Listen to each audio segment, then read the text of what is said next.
And so when I did, I had a great turnout at my open house. And within 2 weeks of opening, I had my first resident, which seems great. Resident that I did end up taking as my first resident was someone that was 300 pounds, bedbound, and paying like $3,000 a month. For me, whatever I got to do, this is what I got to do. So it was like literally the hardest type of resident to take for such a little amount of money. That's what I had to do. And I didn't even hire staff right away. I was the caregiver and the manager off the bat for about the first 6 months of me officially opening as like a licensed facility. Welcome to the Row Room Assisted Living Podcast with your hosts, Charlie Cameron and Alex Schlow. This is your go-to show for cutting-edge insights from industry leaders in residential assisted living. Whether you're ready to launch your own assisted living business or looking to invest in this fast-growing, high-impact sector, we are here to equip you with the tools, strategies, and confidence you need to succeed. Get ready to ride the silver tsunami and change the future of senior care. Now on to today's show. Welcome back to today's episode of the Row Room Assisted Living Podcast. I'm your host, Dr. Alex Schlow, and today we are thrilled to have our guest, Serg Lupescu, on the podcast. Joining us today. Serge, thank you so much for your time, man. How are things going? Things are good, man. Thank you for asking. I'm glad to be here, and I'm excited to hopefully provide a bunch of people value on this topic. Man, you definitely will. You just provided a ton of value the last 10, 15 minutes we were chatting before the podcast. So I'm really excited to see what we have in store for the podcast. Can you give us a brief introduction to you, where you're at right now in your assisted living journey before we jump back in time to where it all began? Yeah, so currently have 17 facilities, 230 beds.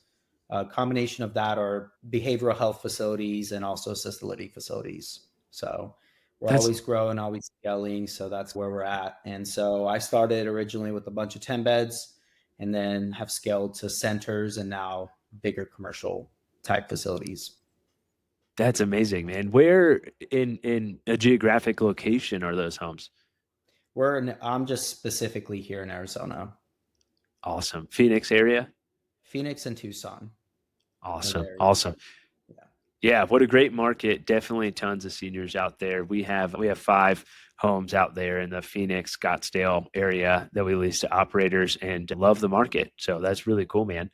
What was the most surprising challenge you faced when starting or first getting into assisted living? And how did you even find out about assisted living or get started to begin with?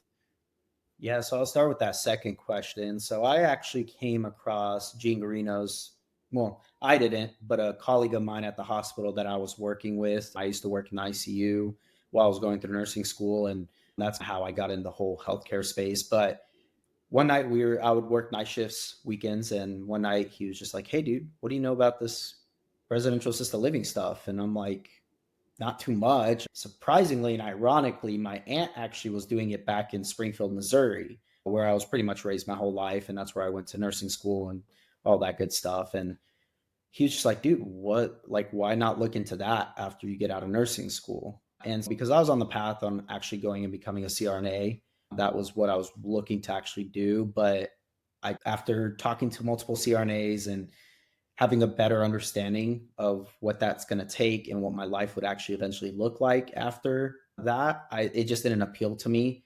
I was just more, let me just go ahead and take a chance on myself. I was 22 years old and I was like, sure, I'll look into this assisted living thing. And so I contacted my aunt, of course, and I was just like, hey, I know you've done this for a long time. What are your thoughts? And she's, I'm opening a second location. Come work for me, get your, foot in the door, so on and so forth.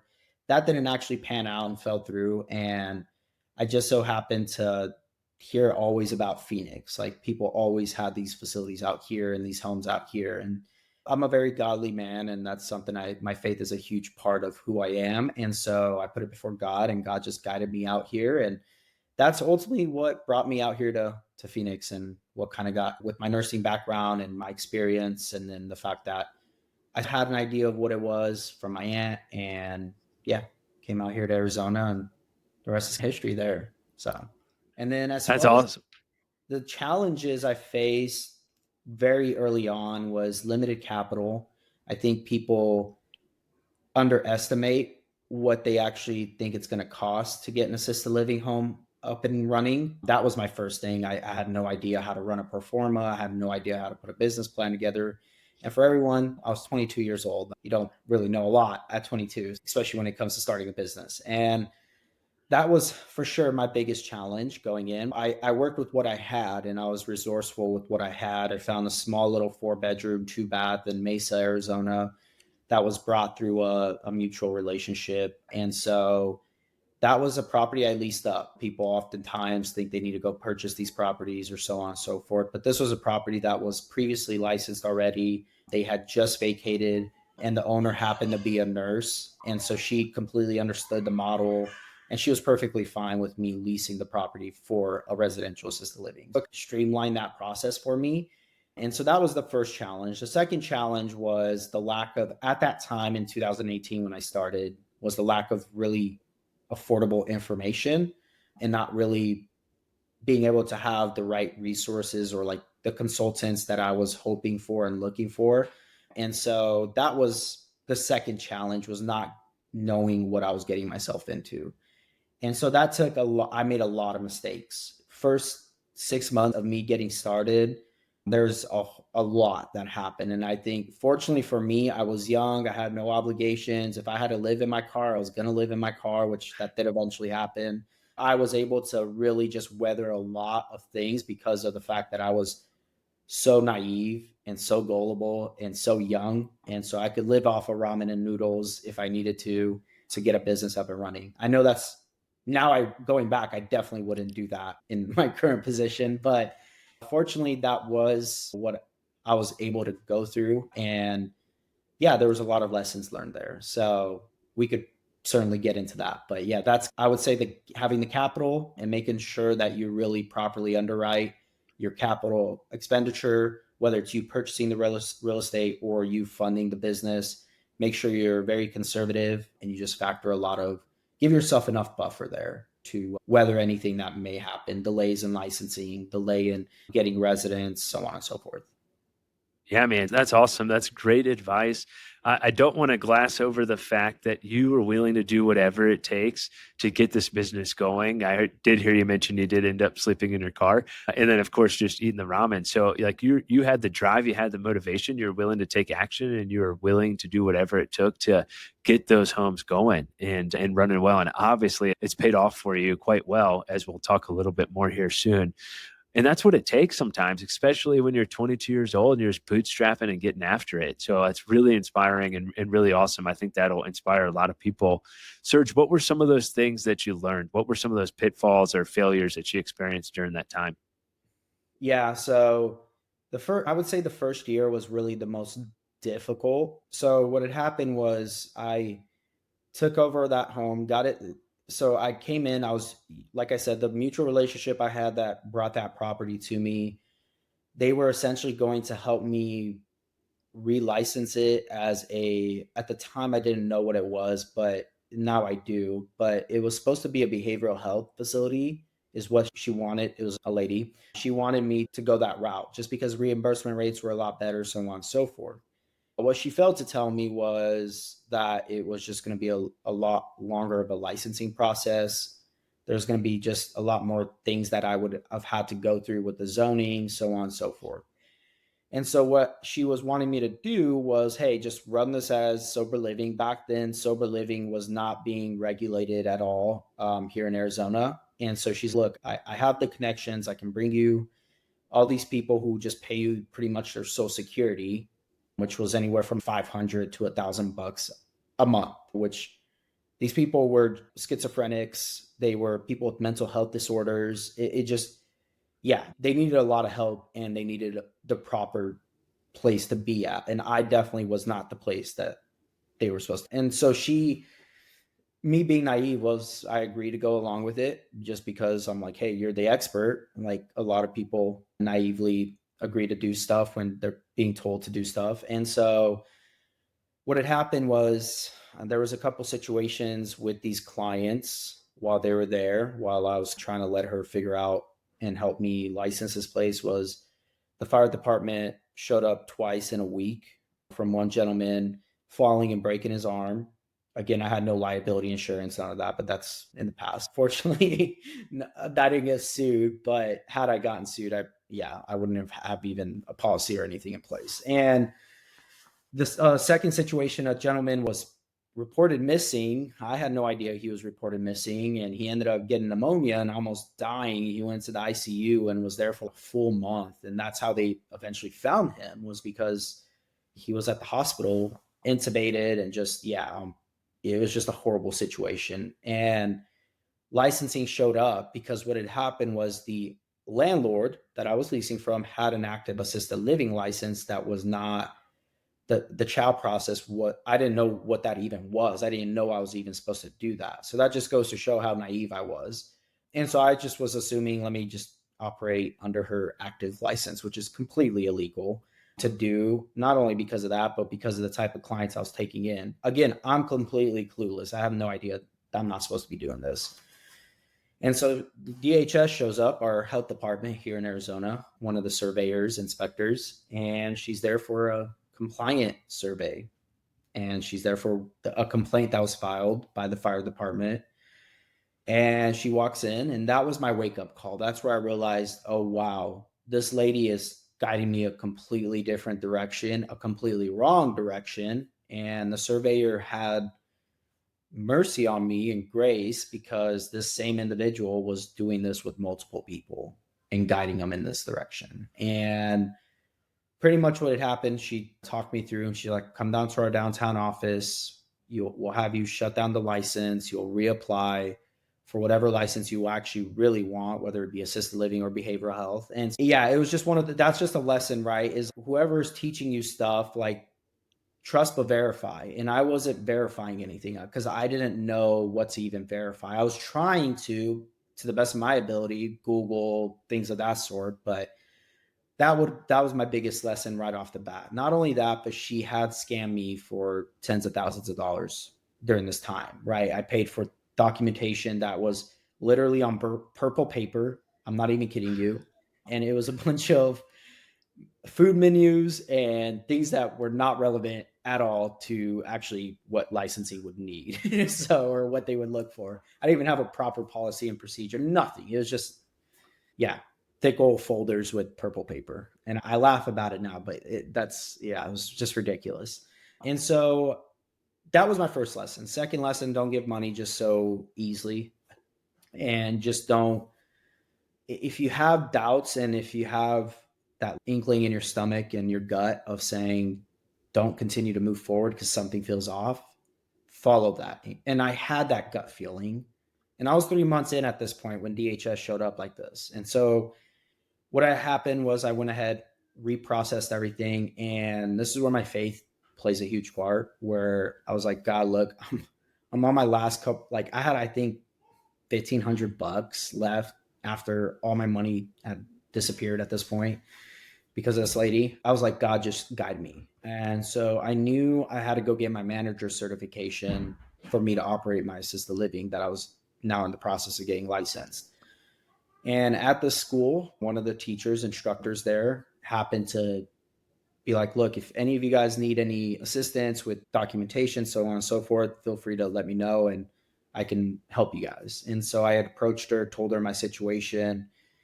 And again, this is where God brought the right person in my life that was like, look, I usually charge this, but because of your current situation and how much you have available, I told her, I'm like, look, I'll give you my last $1,000.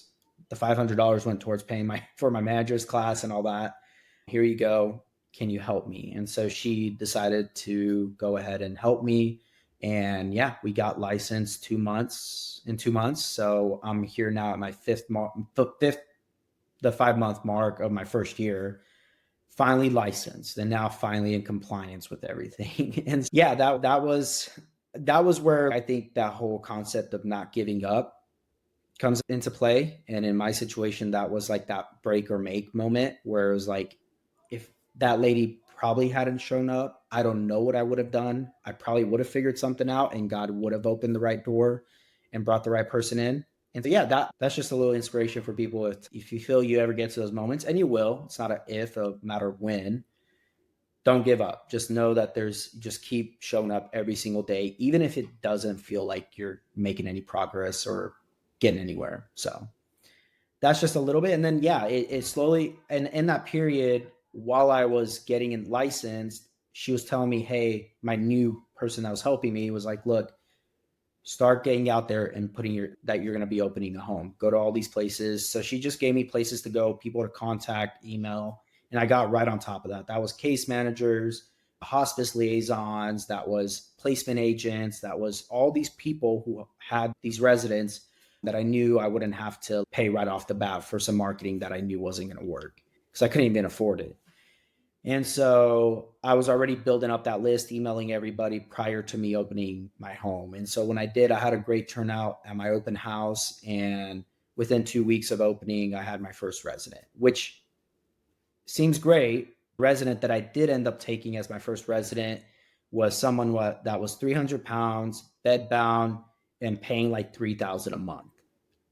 For me, whatever I got to do, this is what I got to do. So it was like literally the hardest type of resident to take for such a little amount of money. That's what I had to do. And I didn't even hire staff right away. I was the caregiver and the manager off the bat for about the first 6 months of me officially opening as like a licensed facility. So the first year was me pretty much living at the care home, doing the tours, staying up. Like, I'm not even kidding you. That first year was a blur. I don't remember much of it. It was a lot of energy drinks and me staying in that place. And I eventually was able to bring like a part-time on to relieve me a little bit, to just get out, go do groceries, things of that sort. So that's how my first year really went getting into this business. Man, that is a challenging first year and probably a crazy but cool journey for you to take that time back and reflect on it, and also reflect on like where God has taken you now. And really cool. If you didn't meet that gal who ended up really helping you out, who knows what would have happened? Or if you were just like, hey, this isn't for me. I already got screwed out of a lot of money. Like, this is crazy. I'm not going to continue on this like call to adventure. I'm going to run the other way. Who knows where you'd be right now, Serge. And so really cool, really inspiring to hear that start to your journey. I'm sure that you still had some hard knocks along the way as you continue to scale to where you are now, but I bet you just learned so much in such a short period of time. It probably helped you scale a bit faster. Is that correct? No. So I would say the first 4 years, I really was not looking to scale. I was like, let me refine my processes. Let me really get this like experience under my belt. And the first year went by. The second year, I'm like, I started the YouTube channel because of that, because of what I had gone through already. And I'm like, I'm just going to share my experience. I'm already doing this.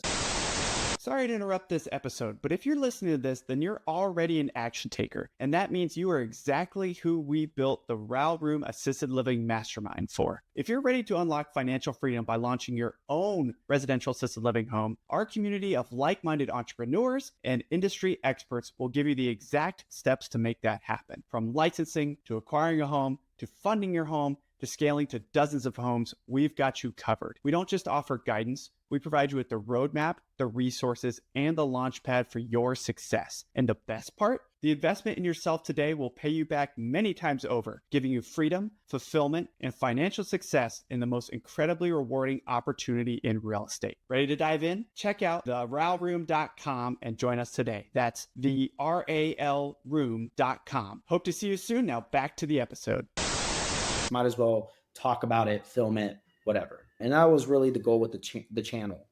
And I just really wanted to provide actual true like experiences and transparency of what it takes. And so that's what inspired that first year of starting the channel. And the second year, I'm like, okay, things are going better. I'm starting to get like a good foundation going, and I got some staff now. I got residents. I'm full. I got some good relationships, so on and so forth. And at this point, I still wasn't like I was getting caught up financially. I had leveraged credit cards. I had leveraged short-term loans, things like that to just keep me afloat. And so I was paying a lot of that stuff down So what I ended up doing the second year was just pretty much living in my car and in the garage of the facility. That's not a joke. That's what I was doing for about 6 months of the second year.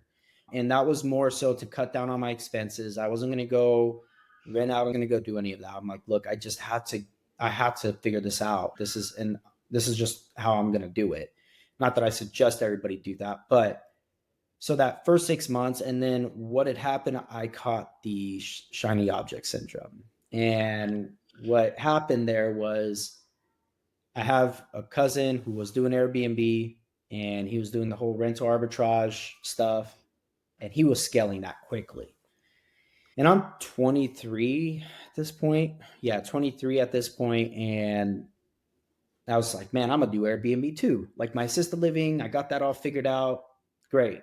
And so I did. I went and I called my old colleague that I used to work with that I first talked about in the beginning. And I was like, look, dude, let's get a house out here in Phoenix. I'll find it. I'll source it. I'll set it all up and we'll go 50-50. You put up the capital and I'll pay my portion of the capital from the profits we make from the Airbnb. And so sure enough, that was my first. Little did I know I was doing a little syndication there, but not that I knew that, or like a joint venture. And so we get an Airbnb home.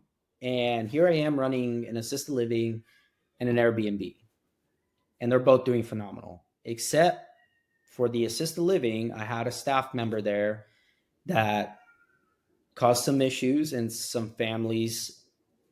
That was oversight on my end. And that was another lesson I've learned. But ultimately, those residents ended up moving out and I ended up getting down to one resident. And I had to move back into the care home, pretty much restarted again because I moved back in. And the Airbnb, I was able to it was like a guest house and the main house. So I was able to just put the other guest house where I was living at as another listing on Airbnb just to drive more revenue, which was great. It was making us more money there. But then I was like, let me get back into the assisted living, get this back stabilized. And so there I went, moved back in and sourced some more residents. But then 2020 hit. And to everybody's surprise, everybody got affected. And I almost filed for bankruptcy for the assisted living business with that one resident. And because everything felt like it just dried up. There weren't a lot of tours and none of that leading up to COVID. So leading up to March 2020, I just could not seem to get any tours, not because the home wasn't nice, not because nobody had residents wanting to be placed anywhere. And sometimes that's how it goes. And you have to factor that into your budget. So I had reserves built up for about 3 months and I was on my last month. And again, here comes my faith. And I'm like, God, you've brought me this far. You are not going to let me fail. And literally 2 weeks leading up to COVID, I filled my care home up with all paying residents. And then boom, COVID hit. And when that hit, my home was full. So I was very fortunate and I didn't have to file for bankruptcy. I was able to just stay afloat and continue to make it more profitable. And as everybody else, right, anybody that was sitting with any vacancies when COVID hit and for the next 2 years really struggled because nobody was doing tours, no families were placing anybody. And so God had mercy on me in favor and I was able to place residents right before COVID hit. And I realized in that moment, right when that hit, the Airbnb just tanked, right? All these people canceled all their bookings. And in March here in Arizona, we have spring training. It was our biggest month that we were set to make that month. And like half our revenue just got cut. We still were able to get a profit, and stay afloat during the first like 6 months of COVID. But then all of a sudden, the housing market just took off around October. And our property that we had purchased a year and a half before, we had all this equity sitting in it. And what I realized in that very moment was, okay, Airbnb, I'm not going to be beholden by a software or a company that's going to control all my bookings and be vulnerable to that and dealing with all the guests, et cetera. So at that point, I had another epiphany, I guess you could say, of I'm going to stick with assisted living. I'm going to go all in on this assisted living thing. Why not? It's doing great for me. I'm noticing like during COVID, like how much more stabilized it was as long as you had your beds filled versus the Airbnb game. And my partner and I, we agreed, let's sell the property, take our profits. And I actually made a 2.5x return on that in a year and a half on my Airbnb deal, which I was very happy about. And so here I am, 2021, the assisted living is going well. And that's when I met my now partner with Valier Left Ventures. And so it wasn't until about 3 years into me already being out here is when that next opportunity of me scaling came to be. So 2021, things definitely took a turn for the best in that regard. I went all in on the assisted living, had this capital from me selling the Airbnb property, et cetera, to reinvest into scaling to what we were going to do next. So that's great. Yeah. What a challenging time with COVID all around, and healthcare and assisted living for everyone. Everyone was affected, like you said. It's crazy to think back of the trials and tribulations that you went through and how you came out on the other side and how God provided favor for you and filled up your home. What an amazing story. But it is difficult. And I will say for folks, just as a sidebar, Serge has an amazing YouTube channel with a lot of great information for assisted living. Charlie, Luke, and I have been watching it. So it's really cool for us to connect with you. And folks should, after the podcast, take some time to check out the YouTube channel. But Serge, so now you're ready to scale. You're all in on assisted living. You found your partner. How did you find your partner? And what did that look like for you? So funny enough, I had in my mind towards the end of 2020, man, maybe franchising this model would make sense. And this is, again, me being naive and gullible of what it takes to actually start up a franchise. And lo and behold, so I reached out to two separate groups, investor groups. They both turned me down. They're like, no, this is really not the right time to be starting a franchise and so on and so forth. And I just put it on the back burner. I'm like, all right, maybe whatever. If that time comes and that's an opportunity, maybe I'll do that. And so I was just like, maybe I'll just go ahead and scale my personal portfolio. Maybe I just go ahead and get another home, get that up and running. And I was already in the works of getting another one, but then I saw this other one that hit the market and I was like, oh, that's a nice property. It could make sense. So I reached out to that broker and I had told her kind of what I was looking for. I'm like, yeah, I'd be open to just doing a leasing. And at the time she had my now partner who was looking similar to what you guys were doing too, coming out here to Phoenix. He was based out of Denver at the time. And he was like looking to lease it out to operators. And so I was like, yeah, great. Put me in touch with him. And she told me he was an investor. I had no idea like what kind of investor, right? Everybody says investors. I'm always, at the time I was thinking, oh, investor, like deep pockets, private equity. Dude's got millions of dollars ready to deploy. And so I was like, in my mind, I'm like, franchise. I'm gonna pitch this guy on the franchise. So I told him, yeah, go ahead, put me in touch with him. And so we scheduled a call, and I still remember it clear as day. I'm with my now wife, but at the time we were dating. So I was like with her in LA, and we get on the call and she's at some appointment and I'm sitting in the car talking with him. And I was like, yeah, I got this franchise idea. This is definitely something we could do. We're talking through it. And he's like, yeah, let's continue to keep the communication open and see what it leads to. And I got this other partner that could be our capital partner. He'd be our investors relations, et cetera. And he had already the real estate background and all of that and syndications and things of that sort. I didn't know what any of that was. And so I was like, sure, let's go ahead. Let's all get together. So I finally got to meet him in person like a week or two after. And as we discussed it more and really started like poking the holes in the whole franchise model, he was like, look, dude, I'm already syndicating these deals. And you want to get more on the real estate side. You have the relationships. Because I knew a lot of operators, obviously being on the operations side. He's like, you could source the operators and work out that arrangement and be our point of contact for that and whatever. And I'm like, yeah, sure. Like and he was like explaining to me, you'll be a GP. And I'm like, what's that? I have no idea what he was talking about. And I'm like, I'm just going with it. I'm just like, all right, sweet. Like I've always wanted to get on the real estate side of things. Sure. If this door is open, might as well. And lo and behold, that's what had happened. We were just like, all right, the franchise model, there's too many variables, too many things. It's going to be very costly to get it up and going. let's just continue the syndication model of raising cat, leasing it out to operators. Even though I was still operating my assisted living and stuff. And I'm like, sure, let's go ahead and try that. And within, I think, a month, we had our first property under contract. We had already an operator ready to line up that I had already connections with. And right as we're about to close that property, put 2 more under contract with another operator with a not purchased option purchase. And I'm like, this is taking off a lot quicker than what I was expecting. I'm still operating. Keep in mind, I'm still operating my assisted living, but we're scaling this other model. And I'm like, great. I love this. This is great. And within the first year, I think we did 4 deals. And so I was like, okay, this is scalable. And so our capital investors relations guy, after the second deal we did, he ended up backing out. And then it was just me and my now partner.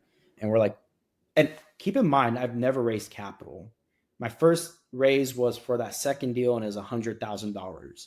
And I was like, oh my God, when they had asked me to do that, I was like, I don't even know how to do that, but I'm gonna figure it out. And so lo and behold, man, it just, the whole syndication aspect of it, raising capital, so on and so forth, and how things were progressing. In 2022, I sold that first 5-bed. I finally was like, all right, I'm going to pivot and go do this model. And because of all my experience, because of all this other stuff, I can help all of our operators and really guide them and help them be successful on the operations side. And we just stick with on the real estate side. And that's what really differentiated us from other type of landlords or other groups, was the fact that I had that background and I had that experience. I had the healthcare experience. I had my managers, all of that. I knew the whole process from A to Z, how to get licensed, how to process the change of ownership, all of that. I knew all of it. So when operators would look to lease from people, they're like, yeah, we want to work with you guys. You guys understand the business, if not better than us in a lot of cases. And so we really scaled that model up to where we're at 16 facilities now. And that's just, I do operations now still. My wife runs separate from our group, but once my wife and I got married, we had our first kid within a year. And so we had our second kid right after. It was back to back. And so we finally, I was like, I had come across a lot of different information on the special licensing and the different type of things that we could do there, and was a lot more doable for what we wanted to do, my wife and I, on the operations side. And so, yeah, still that's where things sit at today. Had scaled from 2021 to today, where we're at with 16 facilities. And then my wife and I, we have a couple facilities on that end. Man, that's an amazing journey. It's really cool too that you're able to not only partner with an amazing partner, but also partner with your wife. It's so cool to see that, and awesome that she's on board. That just makes things a lot easier when you get the spouse on board as well. That's awesome, man. Yeah, a lot has happened over that time frame, and congrats on 2 kids. I have 2 as well. And being a dad is the best. And it's cool for them to get to see the investing journey and the real estate journey and the operations. And they're really going to learn a lot from you, which is awesome. And maybe take over the business one day. Who knows? Yeah, man, me too. My son wants to be a doctor like me, my 4-year-old. And I'm like, buddy, I got to teach you how to invest in real estate and change your mind. But no, being a doctor is a super honorable profession, but it's a lot of hard work too. How old are you? 4 and 9 months. Yeah, so we have 2 boys. Yeah. So not sleeping a whole lot. Our 9-month-old just never really wants to sleep. So if anyone's got any tips or suggestions, reach out to us and let us know. I got a 2.5 and a 1.5-year-old. So nice. That's awesome. And then the wife is wanting more. Good luck, my friend. Yeah, a good long 5-10 years, but it'll all be worth it. So yeah, it goes by fast. Yeah, absolutely. That's awesome, man. So I guess moving forward a little bit, because you've been so opening and sharing so many lessons learned and different insights and so forth. But what would you say, especially in your experience working with a lot of operators who are getting started in your business, what would you say the biggest mistake is that you see new operators make, and how can they avoid that? From new operators, but even for myself, one thing I was actually reflecting on this today, and I was listening to a podcast, and relationship currency is the biggest currency in regards to business, and even especially this industry. Having the right relationships, and if you actually listen to what I've been saying, it's all been this person's walked in, this person is who I partnered up, this person. It's never been me and I'm figuring everything out myself. It was all, hey, this person, that I relied on other sources, other people, right? And because of those relationships, and I truly believe that's the biggest mistake operators do in the very beginning, is not building the right relationships and reaching out to the right people, asking the right questions. When I meet people, oftentimes when I'm looking to build a relationship with, or whatever that may look like, I'm like, who do you need to know that I might know? And who do I need to know that you might know? Because at the end of the day, this is a team effort. I want to win as much as you want to win, and might as well win together.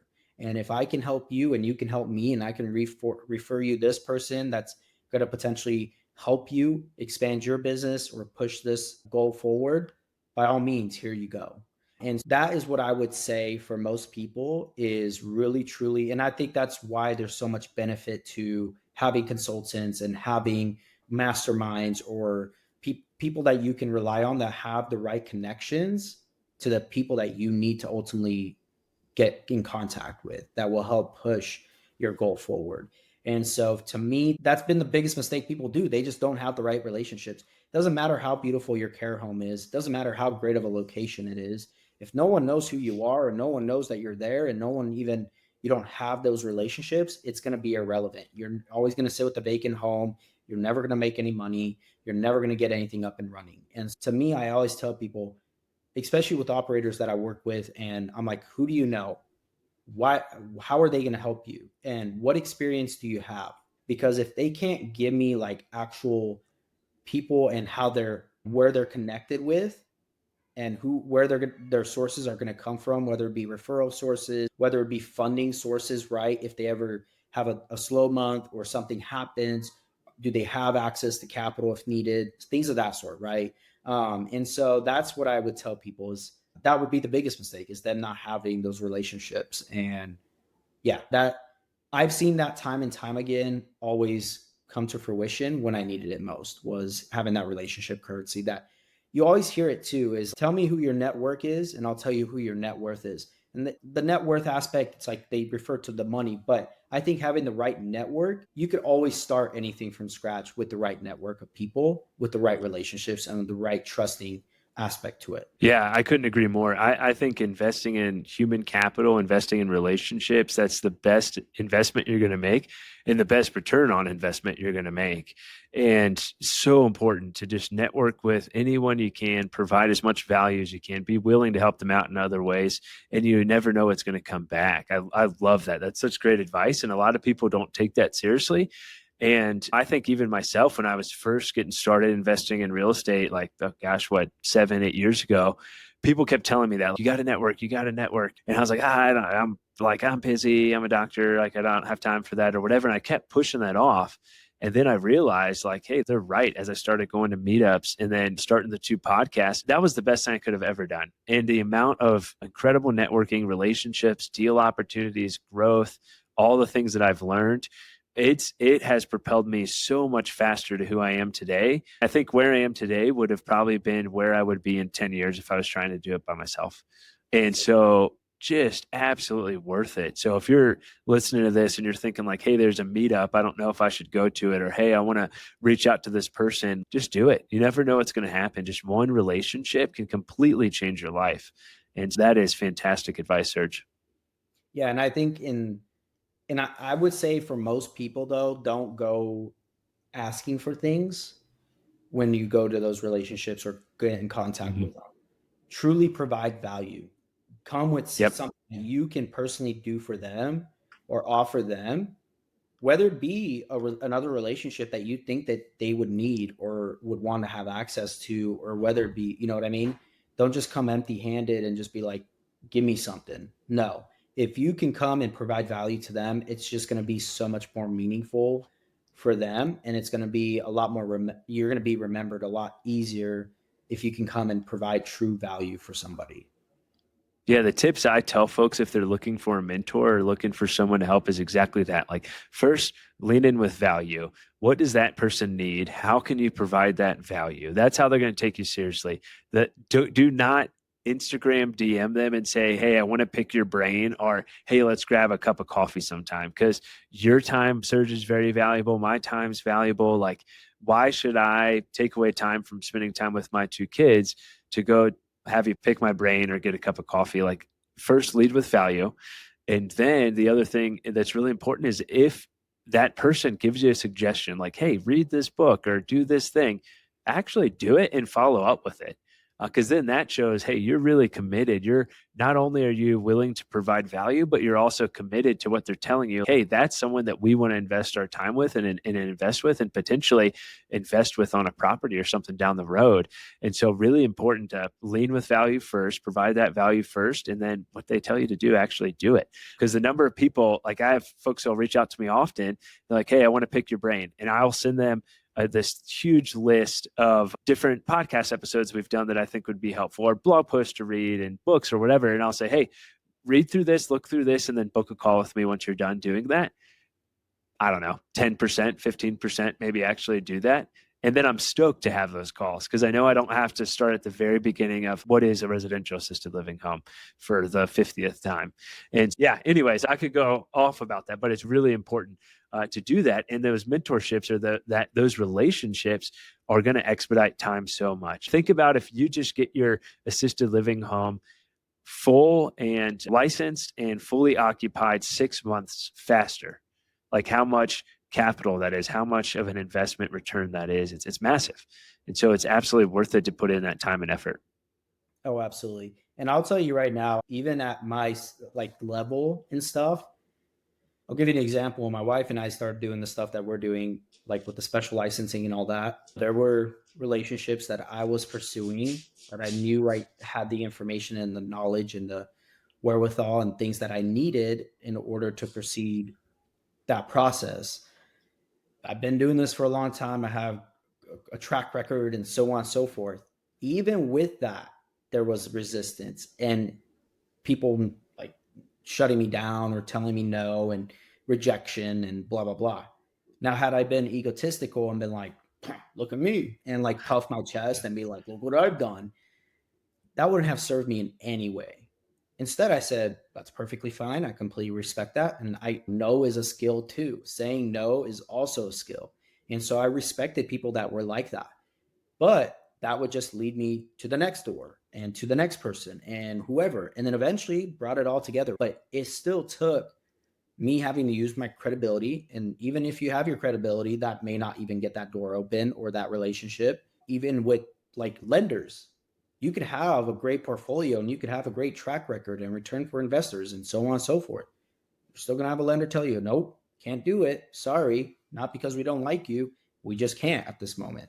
Or investors, right? If you're raising capital and so on and so forth, and sorry, we just can't. You go on to the next one. It should never be like I feel like a lot of people, it hits their ego or they feel hurt by someone telling them no and being like feeling rejected. I would tell people, don't ever feel rejected. You are truly how you perceive yourself is what your value is, right? Like I look at myself and I'm like, that's perfectly fine. I know what I've done. I know what I'm capable of doing. I'm not going to let someone's no or rejection hold me back from the goal that I'm trying to achieve. I'm just going to continue going.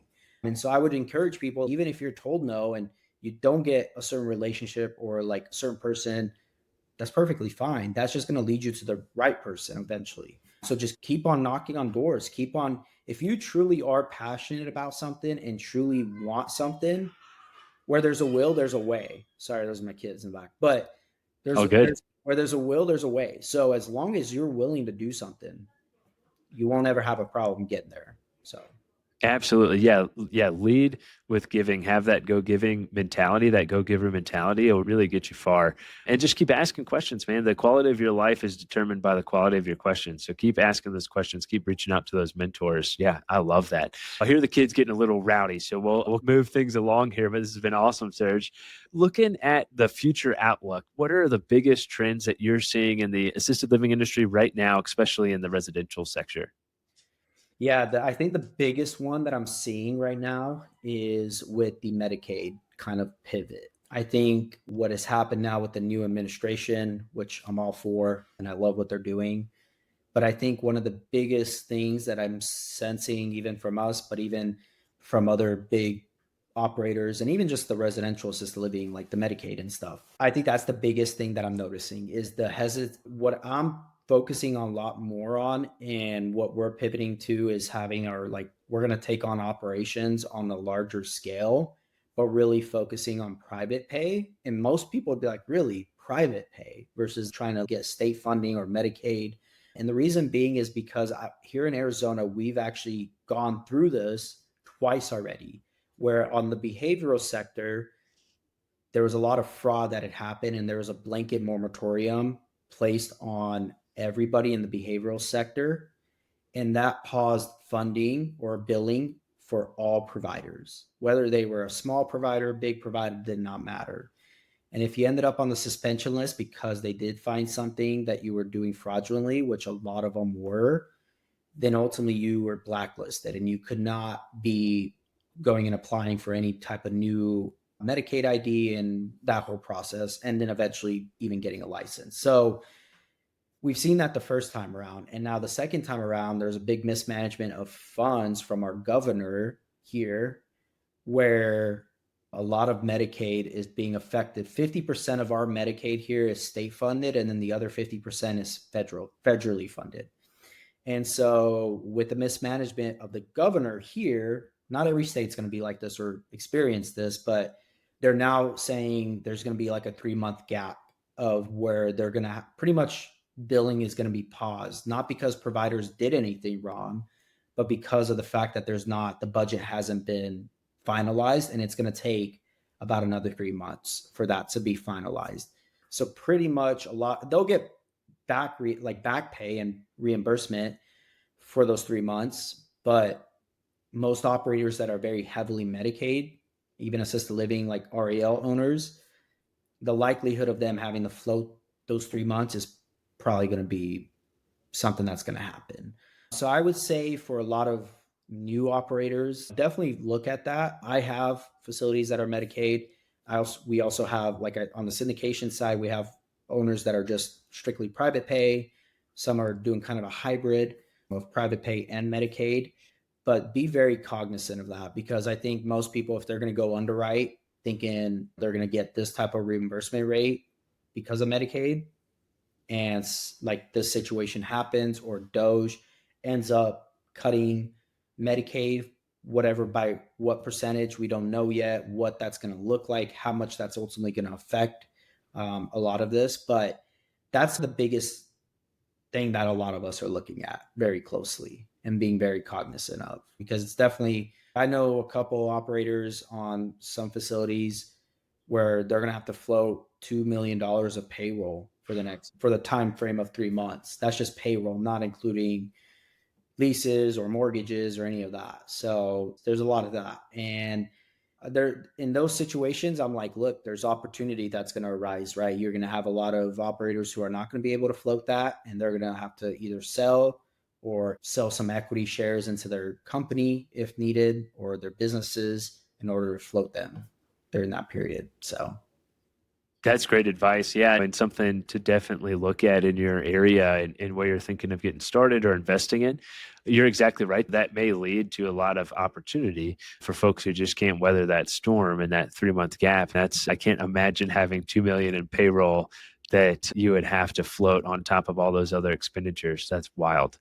Yeah. The next question I was going to ask was, with the silver tsunami upon us, how do you see the industry or the model evolving and growing in the next 5 to 10 years? You hit the evolving piece, but in terms of growth in assisted living, what's your take on that? I think it's a very interesting take. I think we have only seen the demand continue to grow for it. Sorry, I got my 2.5-year-old. Okay. I personally, I think it's going to continue to just exponentially grow. I think we're at a Yeah. point where we're right at the hockey stick, like where it just shoots up. And so for us, there's always the way we look at that. And I think the great analogy is that you want to skate where the puck is going. And I think we're noticing that. And I will say I've talked to a couple big groups, capital investors and private equity. They're really looking into REL specifically because they're like, wow, this really services a need. And so when I'm seeing groups like that are reaching out to me, wanting information, whatever, conversations, how they can work together, whatever, that really shows me they anticipate that hockey stick to just take off, that like where it just skyrockets. And I notice even with our facilities, right, with a lot of our facilities, the occupancy rates have stayed very consistent and have stayed at very healthy rates. So I would say I'm even more bullish. I think for the next 5 years, we're just going to double down even more and really just get down and try to acquire and try to see how much we can grow these next 5 years. And especially with this new administration in place, people have mixed feelings about it, but I think it's going to allow business regulations to be a lot more lenient, which I'll be honest, I started my first care home in 2018, which the Trump administration was in place. And I will say when Trump was in office, I did feel like business was fairly easy to do, even though I had my own struggles and personal stuff that I had to go through, but it was a lot more deregulated. It wasn't nearly as stringent. Capital was flowing a lot better. I felt like business then was so much more simple in a way. Whereas now lending is really tight, funding is tight, regulations are starting to really crack down a lot more, especially in like state of Arizona and other states. So I think once the administration really starts to kick things in, hopefully that changes.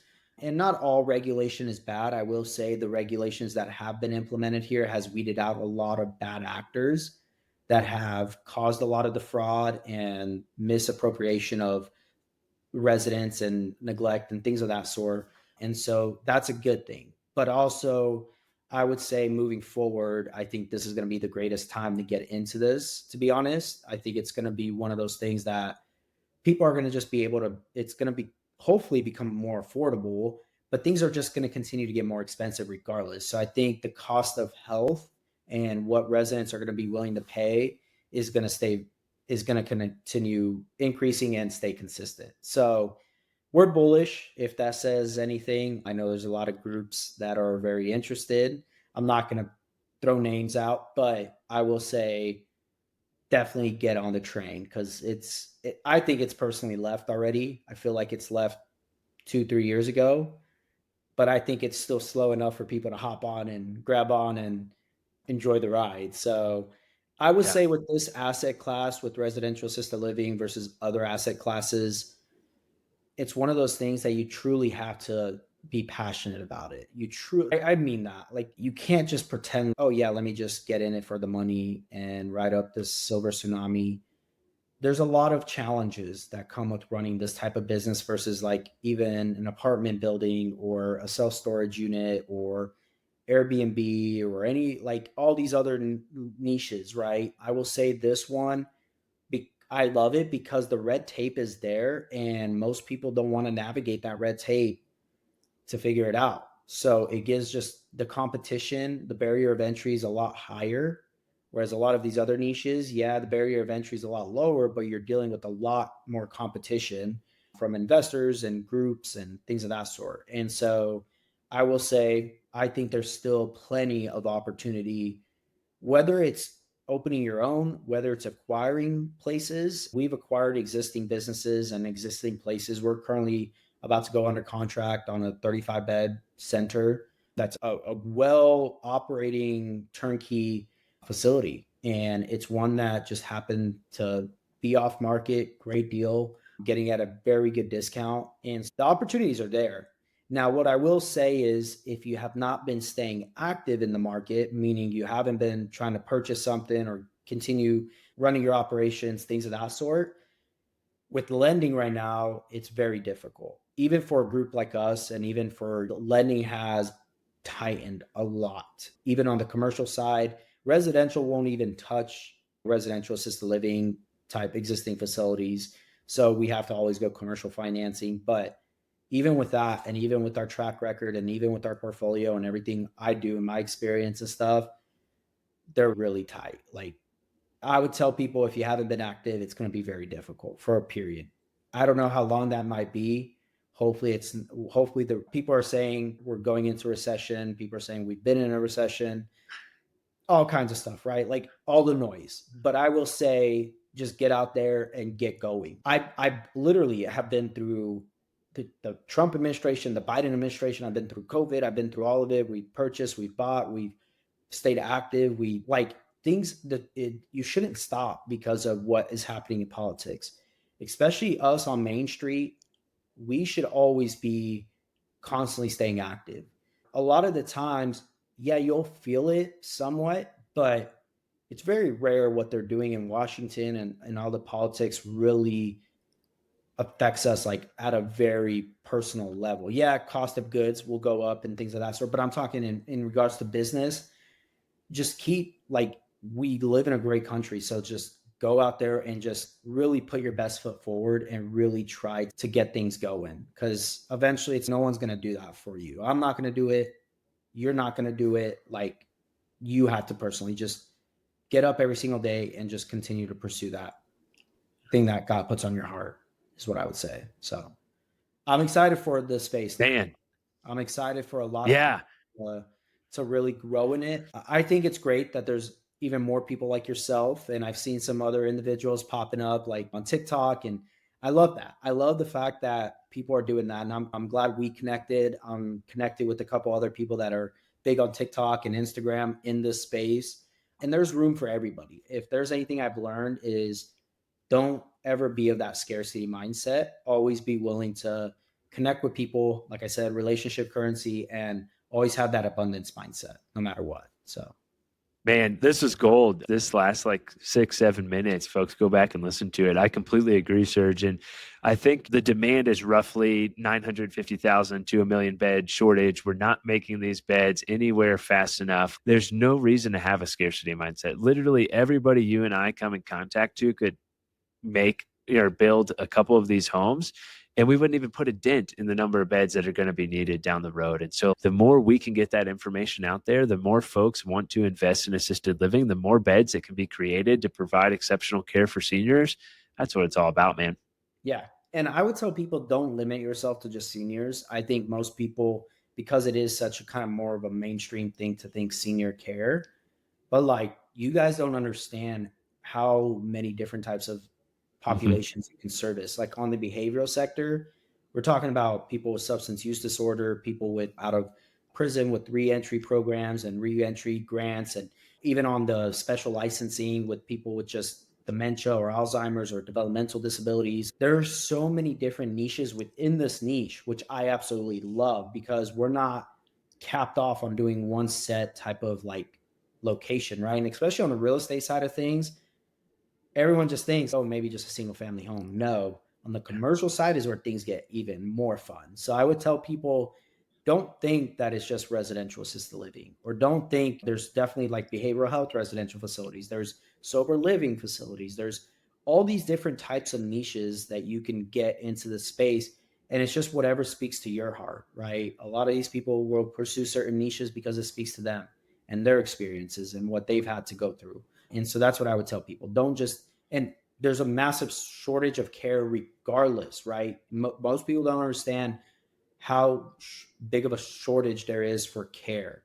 And hospitals, they can't even handle all the patients, right? They're always trying to push people off or get them out of the hospital as soon as possible. The care is there. Like the need for care is there. And especially with the seniors, the silver tsunami is one thing, but just care in general, people are always going to, the government's always going to be needing to supplement that somehow. So there always will be that aspect of it.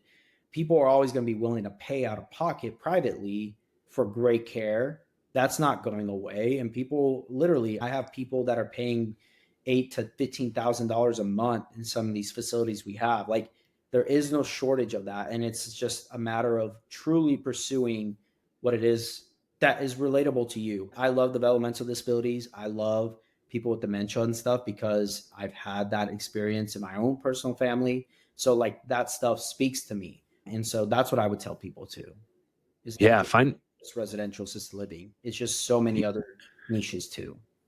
Absolutely. Yeah, it's a broad umbrella term, assisted living, and lots of opportunity for everyone there. And again, just providing way better care than folks are going to typically get is incredible.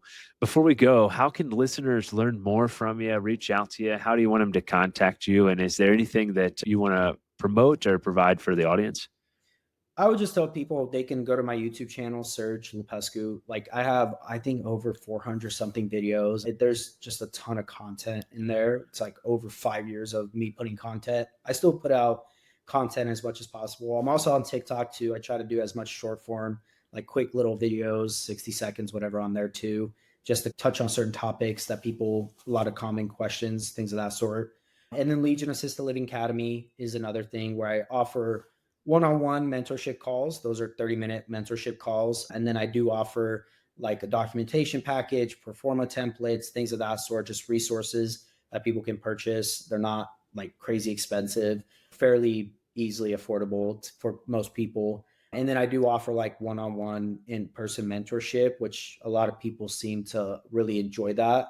And that's where you spend a full day with myself, really from 10 o'clock to literally dinner, and everything's on me. Lunch will be on me. Dinner will be on me. Like it's just a great experience. We get to go through all the facilities and there's not other people with you. It's just you and that's it. And myself. And we go, we tour, we talk, answer any questions. I usually tell people when they book that, they get like everything, all the resources included. So I'm like, look, go through the course that I have to offer.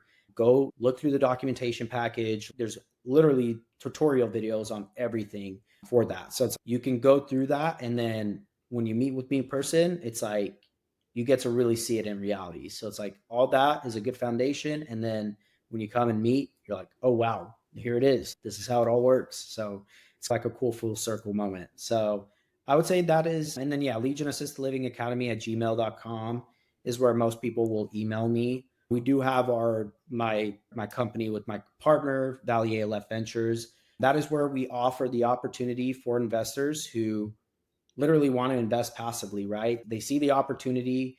They want to get a great return on their money. We typically target like 10 to 12% cash on cash annualized. Sometimes we'll do preferred returns depending on the deal. So if you don't want to be on the operations side and you're like, I don't know, but I'd rather participate and be invested on the real estate and be able to take advantage of some of these great opportunities, we do offer that. And then also, yeah, operators that want to lease, that's another thing we do too. We help out with a lot of that. We are a little more stringent on our criteria there. It's not just every new beginner wanting to come. We do require like experience and things of that sort, but that is an opportunity too, regardless. Yeah, that is pretty much, I think, all of it. I don't know if I'm forgetting anything right now, but yeah, other than that, I think that covers a lot of what people are looking for, hopefully. So. Absolutely, Serge. Man, you added a ton of value. This was a great episode. Thank you for sharing your insights. I'm so glad we got to connect finally in person. I'm going to have to book a flight out to Phoenix and get the tour, but this has been awesome, man. I really appreciate your time, and thanks for that, and go get with your family, man. Of course, brother. I appreciate it. Absolutely, Serge. Take care. Thanks for listening to another episode of the Row Room Assisted Living Podcast. Tune in next week. Thank you for tuning in to the Row Room Assisted Living Podcast. We hope you found today's episode insightful. If you enjoyed it, make sure to leave us a raving 5-star review. And a quick review helps more listeners find the show and more seniors get the exceptional care they deserve. And don't forget to subscribe so you never miss an episode. And just so you know, we have prepared some free resources for you to help you succeed in residential assisted living in addition to this podcast. Head over to theralroom.com, that is theralroom.com, to download our free 10-step guide to launch your first or next residential assisted living home, or our 10 reasons to passively invest in residential assisted living ebooks. And if you're ready to take the next step and make real moves in the RAL industry, join us in the Row Room Mastermind. It is an exclusive community where we deep dive into everything you need to launch and grow your own residential assisted living business. You'll get access to recorded courses, live calls with industry experts, a RAL calculator, resources and tools, like-minded entrepreneurs, funding opportunities, and an expert networking community to help you along your journey. Be sure to join us next time on the Row Room podcast as we continue to explore the world of residential assisted living with more great guests. See you then.